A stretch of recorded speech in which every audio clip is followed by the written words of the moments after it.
the word secularism has had a very deep impact on the state of Indian polity. No other word has generated the kind of importance which the word secularism has in modern India. Now it becomes important to scrutinize as to why is secularism so very important to the idea of India. As we all know, India is an incredibly diverse country. India has the highest population of Hindus in the world. India has the highest population of Sikhs in the world. India has the highest population of Jains in the world. India has the second highest population of Parsis in the world. India has maybe third or fourth largest Muslim population in the whole world, and it also has huge number of Buddhists. The kind of diversity in this country is so humongous that the so-called national language, which is Hindi, it is not even spoken by 35% of the Indian population. There are variations in culture and tradition between the people living in India. Just imagine the differences between a person who's living in North India with a person who's living in South India and a person who's living in Northeast India. The one in North India, he might be a Hindu or a Muslim, he might speak Hindi. The one who's in Tamil Nadu, he might speak Tamil. The one who's Andhra Pradesh, he might speak some other language. The one who's in Maharashtra, he might speak Marathi. The one who's in Bengal, he might speak Bengali. The one who's in the Northeast, he might be a Christian, he might speak some other language. So there is great amount of diversity. Now, what we need to realize over here is that India is broadly a country of immigrants. Just like North America, it's a country of new immigrants. India is a country of old immigrants, as has been beautifully articulated by retired Justice Markandeya Karju, who is now the chairman of the Press Council of India. 95% of the people of India, the ones who are residing in India right now at the moment, they are descendants of immigrants. So the bulk of us have come from outside. The ones who are the indigenous citizens of India, they are the tribals who were treated very badly by our ancestors, and they were pushed into forests, and today also they are living into forests, as you know, as you can say, not, and they are not leading very civilized lifestyles. If the kind of lifestyles which we follow, if they are the ones which are considered to be civilized, then in that sense they are not really following a very civilized life. But somehow they are also, if they are definitely a part of India, they deserve to be a part of India, but somehow they have been left far behind and have not progressed as much as the rest of India has. So they're still living in forests, and we need to empower them, but that's a different debate. So the point over here is that secularism basically means honoring everyone, honoring all faiths, honoring all dialects, honoring all cultures, honoring all traditions. And in order to preserve the diversity of this country, secularism is extremely important. The second reason has a historical dimension to it. See, whenever India has been ruled by means of a sectarian ideology, the ramifications of that particular action has not been very fruitful for India. For example, when Ashoka came to power and he was, he was ruling over this mighty Mauryan empire, Buddhism became the state religion of India. At that time, the Hindu religion was full of rituals, of which animal sacrifice and animal sacrifice was extremely rampant. It was done very frequently by the Hindus. Now, Buddha had come up with the concept of non-violence, and he had advocated in favor of equality of all living beings, be them human beings or animals. So Ashoka ensured that no animals were slaughtered during his reign. As a result of that, somewhere down the line, Brahminist forces in India, they were outraged. They felt that their religious rights were not being upheld. And as a result of that, with Pushyamitra Sangha, he wrested control from the Mauryan Empire. there was widespread persecution of Buddhists. Buddhist stupas were destroyed, and Buddhism was eventually dismantled in a very systematic way by the Brahminist forces. And the direct byproduct of that barbarism was that Buddhism today is not as successful in India, or is not as widely practiced in India as it is being practiced in other countries.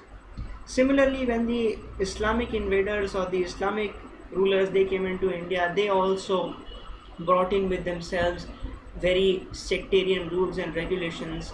They destroyed a huge number of Hindu temples, forcefully converted many Hindus, even though they were great Muslim emperors. India has been home to great Muslim emperors, but some of them were barbaric looters. They believed in iconoclasm, in demolishing idols and temples, and enslaving the Hindus and forcefully converting them. So there was again a lot of tension.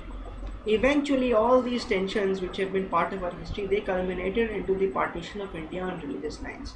So after India was born in 1947, our leaders decided that in order to hold India together, and in order to ensure that historical errors are not repeated again, we need to have a secular government which listens to everybody and is not ruled by a single ideology, but is open to all ideologies. The final question is, how does secularism benefit India? Secularism benefits India in a very, very strong manner. Today, basically, the world can be divided in 3 or 4 parts: the Western world, the so-called Arab or Islamic world, and the Far East. India, because of its secular tradition, its incredible diversity, and its growing prowess and its growing acceptability at the international stage, it has empowered India to such a level that we are close to all these groups. Today, the Western world dominates agencies like the United Nations. The UN Security Council has 5 nations, out of which 4 are primarily Western. China is also a communist state, and communism is principally an ideology which was born in the West. So we can say that even China is very much influenced by the Western ideologies rather than Eastern ideologies. But today, India has become such a huge power that its acceptance is increasing, as I mentioned earlier. And in spite of the fact that it is situated in the northern hemisphere, in Asia, in the eastern part of the world, the West is looking up to India, and it is giving us an opportunity to be included in the UN Security Council. We are among the front runners to be included in the UN Security Council, which is dominated by Western countries. There are 4 Western countries: US, UK, Russia, France. And then you have China, which is obviously an Eastern country but is ruled by the Western ideology of communism. Then, because of its huge Islamic population, Muslim population, India is even close to the Organization of Islamic Cooperation, which basically comprises of 51 countries. And you would be astonished to know that India has also applied for membership to this particular organization. So our acceptance over there is also very good. Then we also have this Far East policy, where we are trying to build good relations with countries like Japan and Thailand, which are basically Buddhist majority countries. Over there also we are being accepted.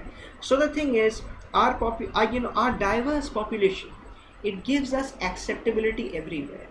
And and Hindus act as check on Muslims, Muslims on Hindus, Christians on Muslims. Everybody acts as a check on the other group. So what happens is that nobody is skeptical of our rights. For example, the Arab world, it views the Western world as an immoral civilization, in the sense that they have legalized a lot of things which ideally should not have been legalized.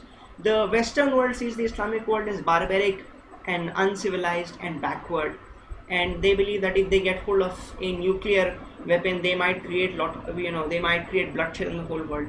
But when you look at India, India has got so much of diversity that people say whatever you say about India, the opposite of it is also true. So secularism enables India to be accepted, and secularism enables India to be in such a situation that nobody witnesses our rise with cynicism and skepticism. And that is the biggest gift which secularism has given to India. We are close to the West.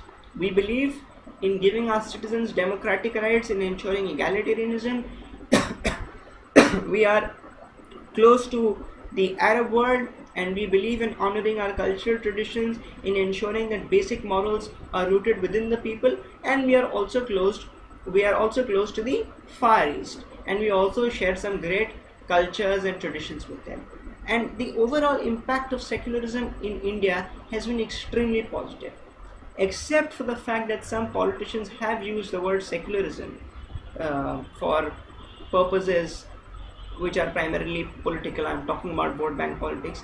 Secularism is something which gives comfort to the Indian citizen, and it is something which assures us somewhere down the line that we are all equals, we will all be honored, and this country is for everybody, not merely for Hindus, not merely for Muslims, not merely for North Indians, not merely for South Indians. It is for everybody, and it will carry everybody together.